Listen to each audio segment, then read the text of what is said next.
Welcome back, folks, for a new episode of Leaked, where I report on information regarding to what's coming next for World of Tanks.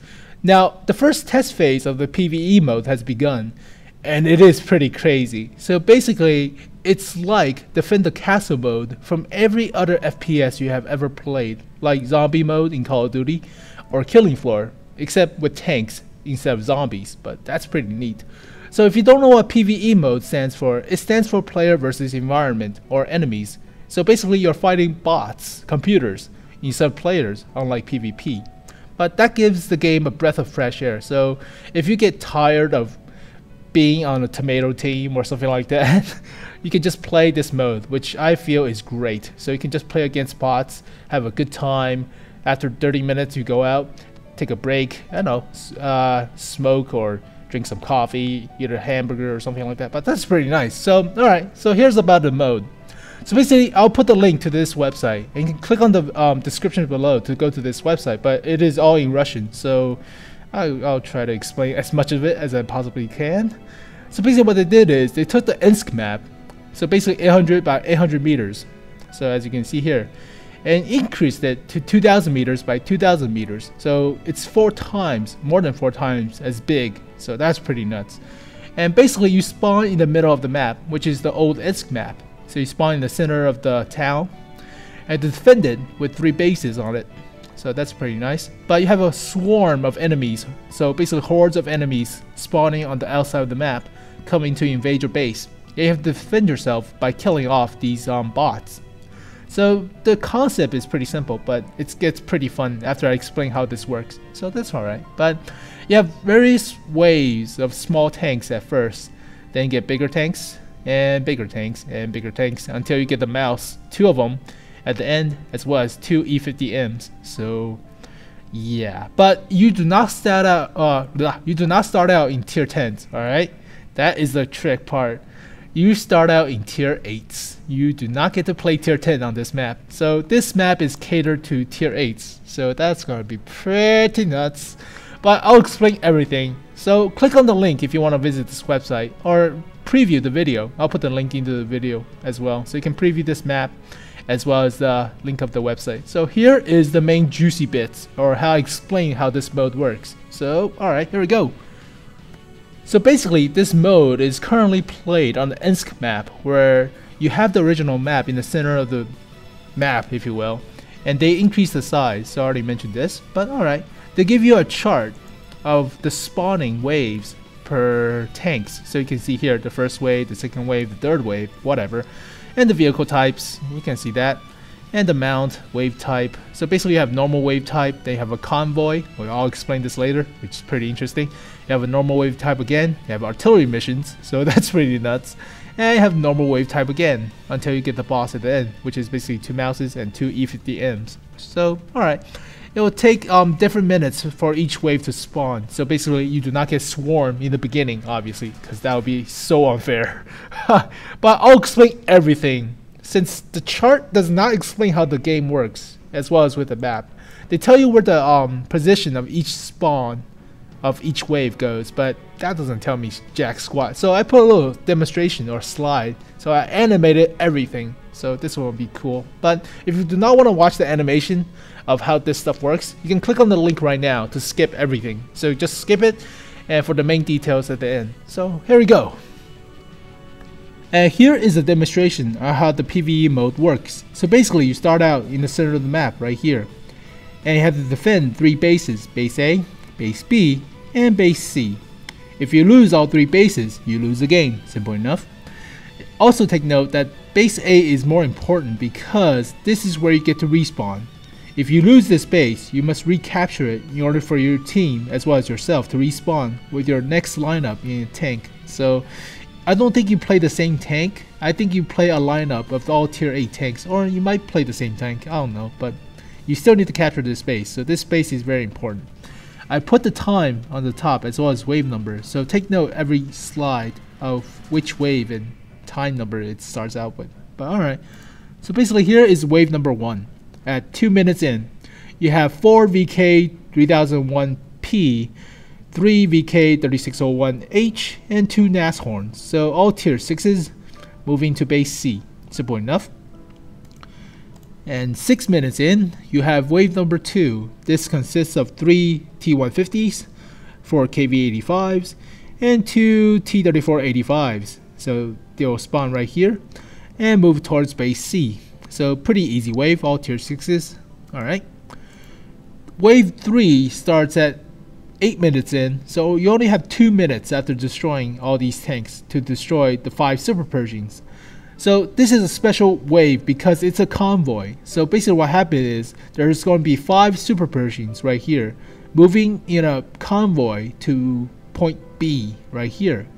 Now if you do not destroy all Super Pershings, they will summon 2 mouses and 2 E50Ms, and both of them will drive towards your base A and capture it.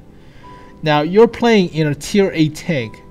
These are tier 10 super armored sons of bitches. So you must destroy these Super Pershings. So it's very important, but that's pretty fun in my opinion. Alright, for 12 minutes in, you have wave number 4 with 4 Tiger 1s, 4 Panthers, 2 Pershing Tiger. I'm still thinking about the Pershing. 2 Porsche Tigers and 2 Yak Panthers. So, alright, they are tier 7 moving from position 4 to base B. Alright, so you can see that each wave gets higher tier. That's pretty nice. And at wave number 5, 16 minutes in, you have 4 Carnarvons, or Thatcherians, you like to call them, 4 Centurions, and 2 AT-15s. So tier 8 British tanks moving from point B to base C. So that's going to be pretty rough. Alright, for the next wave, that's 20 minutes in, and wave 6, this is a special wave because it's an artillery base mission, or artillery fire mission. So basically what happens is you have 1 T-71 scouting for M12 artillery. Now there's only 3 of them, so 3 T-71s and 3 M12s, but it's artillery, so, and you need a fast tank to chase down the T-71s obviously. So this is going to be pretty nuts, but I'll explain how the artillery and scouting works I think later on in the video. But that's pretty crazy. And at 24 minutes in, you have wave number 7 with 5 IS-8s, 2 Su-122-54s, and 2 T-54s. So tier 9s now. This is going to be rough. But 5 of them, 5 IS-8s. That's going to be rough. Now IS-8 has okay-ish armor other than the hull armor. I mean, the turret armor is pretty good. The hull armor is, if you shoot the lower plate, it will still go in. But you have 5 of them, and they're gonna shoot at you with like 250mm penetration. So, ooh, that's gonna be nice.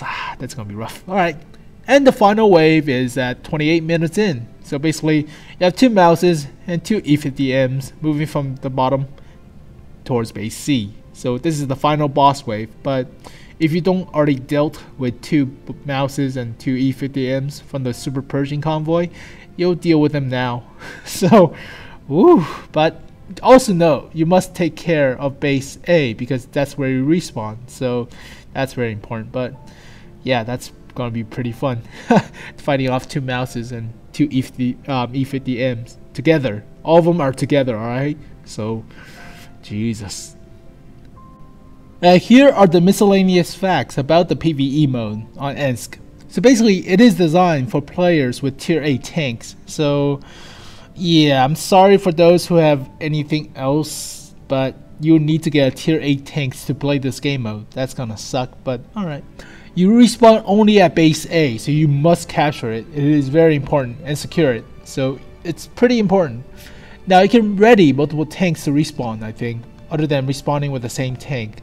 Otherwise, I don't know how the respawn works, because do you respawn with the same tank, or do you respawn in the lineup with the next tank, like garage battles? So that's what I'm thinking about. But alright, you have almost unlimited ammo, so you can just spam whatever rounds you're using. This is very good for tanks like the IS-6 if you're playing at tier 8, because IS-6 doesn't carry that much ammo, or the IS-3. So that's pretty neat. Also, you must clear all the bots to win, because it's not secure the base and you win. You must clear all the bots. So alright. Entire round of this mode will take up roughly 30 minutes. So that's gonna be pretty nuts. But it's like 2 fully long, you know, random battles of 15 minutes each. So alright, that's still nice. The special convoy wave consists of super Pershing, won't capture bases, so they just move alongside the dotted line towards from one point to another point, so they won't capture bases. But if you were detected by the super Pershing, they will slow down by 50% and engaging on the move, so they'll shoot at you obviously, but you still have to destroy them.